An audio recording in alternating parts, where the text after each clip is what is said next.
যোৱাকালি হাতীদুৰা কলেজত আমাৰ ফ'ৰ্থ ছেমৰ ছেছনেল পৰীক্ষা দিয়াৰ পাছত এই অঞ্চলৰ AIDF দলৰ যুৱ মৰ্চাৰ সভাপতি শ্বাহজাহান আলী আৰু সম্পাদক অজয় আলীয়ে বাইকৰ পৰা উঠাই লৈ এজন AIDF দলৰ কৰ্মীৰ ঘৰত লৈ দলীয় গামছা পিন্ধাই ফটো মাৰি ছ'চিয়েল মিডিয়াত AIDF দলত যোগদান কৰা বুলি পোষ্ট কৰে।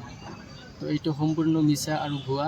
মই কোনো দলত যোগদান কৰা নাই। সিহঁতে আমাক মানে ফুচুলাই লৈ পেলাই এনেকুৱা কৰিছে। তো আমি এতিয়া ন্যায় বিচাৰিছোঁ।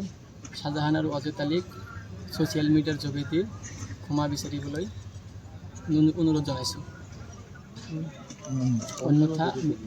অন্যথা আমি আইনৰ ব্যৱস্থা ল'ম। ঘটনাটো আচলতে অজয় আৰু শ্বাহজাহানে মানে ফুচুলাই লৈ পেলাই মোক AIDF দলৰ দলীয় গামছা পিন্ধি ফটো মাৰি এনেকুৱা কৰিছে।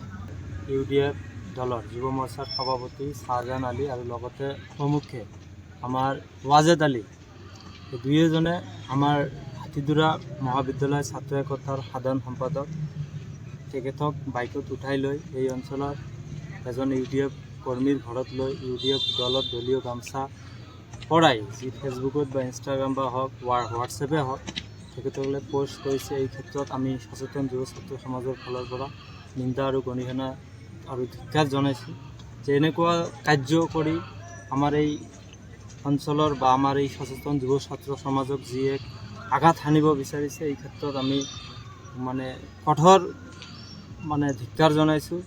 অহাকালিৰ ভিতৰত ছ'চিয়েল মিডিয়াৰ যোগেদি ক্ষমা বিচাৰিব লাগে, অন্যথা আমি আইনৰ আশ্ৰয় ল'বলৈ বাধ্য হ'ম।